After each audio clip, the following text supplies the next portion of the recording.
دلوقتي العيب من مين؟ العيب من العريس ولا العيب من العروسة واهلها؟ تمام.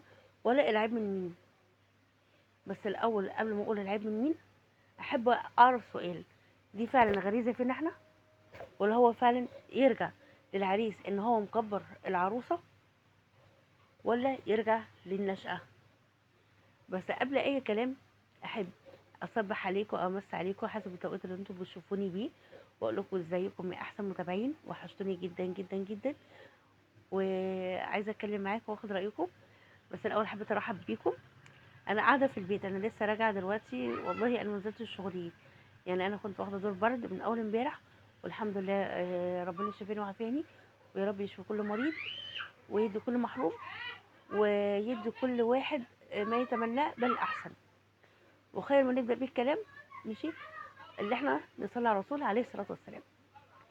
دلوقتي انا اتصل بي واحده صاحبتي، كان فرح بنت عمها، فاتصلت بيا بما ان انا عامله قناه على اليوتيوب، فاتصلت بيا بتحكي لي على موقف حصل معاها، فحابه تاخد رايي عشان اتكلم معاكم فيه. هم رايحين ماشي يجيبوا قايمه العريس، تمام، يكتبوا القايمه بتاعه العريس، وياخدوا عفش العروسه وتوكلوا على الله، عشان بعد كده تجهيزات الفرح الباقيه. طيب تمام تمام، ربنا يجعل ايامنا كلها افراح. والمناسبه كان ما شاء الله عفش اخويا امبارح، والحمد لله ربنا اتم بخير، ونحمد ربنا. وناس الحمد لله 10/10، وناس كويسين نحمد ربنا الحمد لله، ربنا اكرمنا بيهم. بس دلوقتي خلينا في الموضوع المهم اللي انا بتكلم فيه. دلوقتي بتقولي العريس رايح هو واهله، رايحين بيت العروسه، فالعروسه واخواتها واصحابها كانوا تحت، فهم راحوا بثلاث عربيات. العربيه الاولى كان قرايبهم، والعربيه التانية تقريبا كان الام والاخت والاخ تقريبا، الله اعلم لان انا ما حضرتش، فما علينا. جايين ينزلوا، فشافوا العروسه واقفه مع اصحابها منوره الشارع، تمام، فرحتها بقى والكلام ده كله. فما سلمتش عليهم، لا سلمت على الاخ، ولا سلمت على الام، ولا سلمت على الاخت. تمام. طب ازاي هي دي؟ هنبدا من اولها. وهل يا ترى هي فعلا دي كده ابتداء شخصيتها، ولا لسه هما هيشوفوا اللي قدام الاعظم من كده؟ فاهميني؟ وهل يا ترى ده عيب ان العريس كان مكبرها على اهله، ولا فعلا ده حقيقي دي شخصيتها؟ وايه رايكم في موقف العروسه انها ما سلمش على اهله من اولها؟ ده سميه ايه؟ ده سميه تكبر، ولا سميه انها تبقى عايزه تبقى قاعده في حالها دايما، ولا سميه ان هو عايزه تعمل شخصيتها انها تبقى مستقله ببيتها، وده حقها، تمام، وتبعد عن اخواتها؟ فانا عايزه اعرف حاجه: هو فعلا ده تجاهل من اولها معناها ابعدوا عني، انا ماليش غير جوزي، ماليش دعوه بيكم، ومش هقبل حد في بيتي، تمام، مش هقبلكم كله في حياتي؟ فانا عايزه اعرف النقطه دي معاكم. ده بيرجع لايه؟ للعريس ولا العروسه، ولا للنشأة الاصليه اصلا، اللي هي نشأة العريس ان هو كبر العروسه على اهل العريس، ولا دي نشأة العروسه نفسها؟ ادي اول نقطه انا بحب اتكلم فيها. النقطه الثانيه، القايمه، ماشي، ده حق العروسه، حق العروسه، ما قلناش حاجه، حق العروسه. بس حق العروسه في ايه بقى دلوقتي؟ ماشي، حق العروسه في كل حاجه بتاعتها، ماشي، بس في حاجات، ماشي، مش من حقك يا حبيبه قلبي، اللي انا تبقي جايبه الحاجه قديمه واكتبها لك بسعر اليوم. هو الذهب فعلا بيتكتب دلوقتي في القايمه؟ الذهب بيتكتب بسعر اليوم في القايمه؟ يعني انا دلوقتي اكون مهدد ان انا في اي وقت، في اي وقت لا قدر الله حصل بينا مشاكل، يبقى انا جايب لك الذهب بسعر قديم، وارجع اجيبهولك بسعر جديد دلوقتي، بسعر بكره؟ طب ازاي؟ يعني لو حاجه دلوقتي عامله 20,000 جنيه، مش مع ان مفيش حاجه دلوقتي عامله 20,000 جنيه، اتخانقنا مع بعض لا قدر الله ما اتفقناش، اجي اجيبهولك بكره ماشي بمئات؟ ازاي؟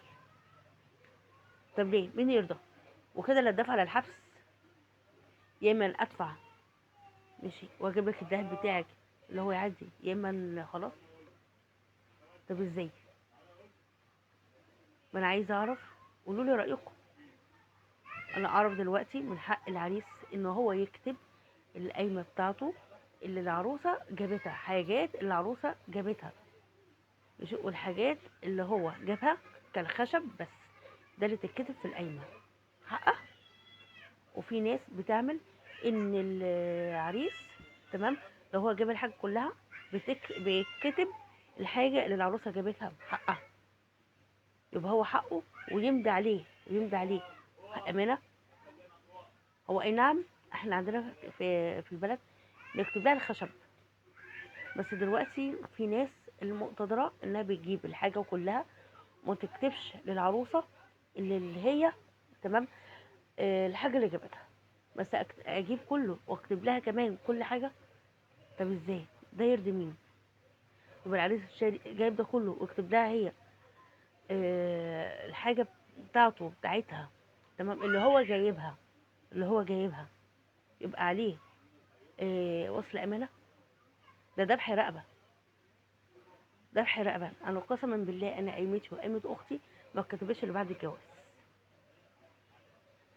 انا مديله بنتي، ما املك على لحمي، ما املك على دمي، مش هاملك على حته ورقه؟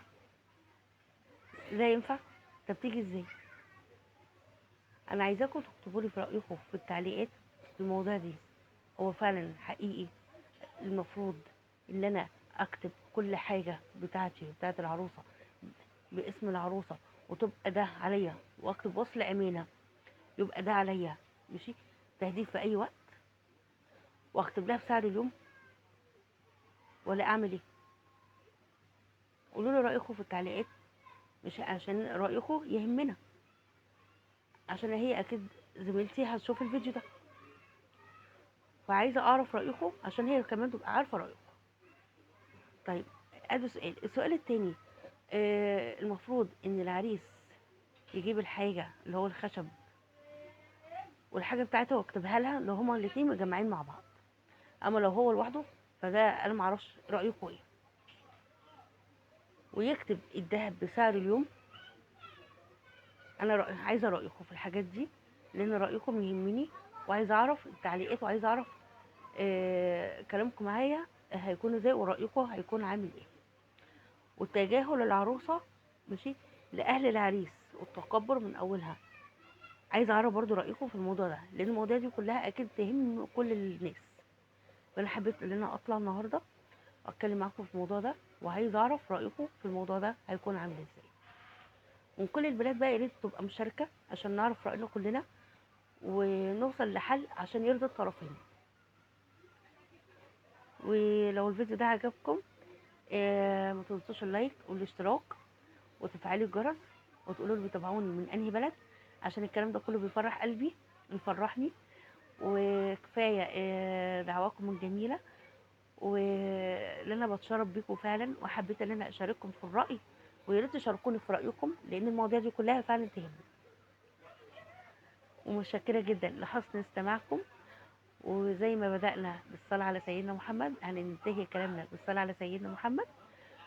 وأتمنى لكل واحد بيشوفني وكل واحد برضه بيمر على القناة من غير ما يعمل لايك والاشتراك، اعمل لايك والاشتراك، خليك حلو كده زي ما انت حلو كده، عشان نبقى جيش ونكونه جيش بيت ماما هبة، ونبقى مع بعض دايما، وربنا يخليكم ليا ما نحرمش منكم ابدا. واشوفكم كده، والسلام عليكم.